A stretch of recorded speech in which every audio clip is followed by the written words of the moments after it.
ফয়লা কি তা কাপ জ্বালাইলেননি? না না হিট দে গরম। গরম না তাহলে চা গরম। চা গরম হয় না? চা কি গরম তাপবো আগে? বুঝছি। না ঠান্ডা হয়ে যাবে, কারণ মালাইটা ঠান্ডা থাকে। আমি আর ওই কাপ জ্বালাই দিটা না কিতা। ওগুন মালাই মনে হয়, ওগুন দি চা বানায়। চা হয়েছে কি আপনার বড়টা, আর এটা হয়েছে কি জাস্ট মালাই তো লওয়া এটা দিয়ে। আজকে আমরা মালাই চা খাওয়া চাইছি, কারণ কোন জায়গা ভাই? শাহপুরান। শাহপুরান, আপনারা খাইলেও আইবা অনো।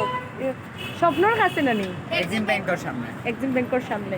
আচ্ছা ভালো থাকো। হ্যাঁ? আমার ফেস দেখা যান না বলে ভাই, দেখা যান নি? জয় জয় দেখা। পুরা দেখা যান। জয় জয়। ওকে। মালাই চা খাওয়া স্টার্ট করলাম। ওকে, টাটা, আল্লাহ হাফেজ।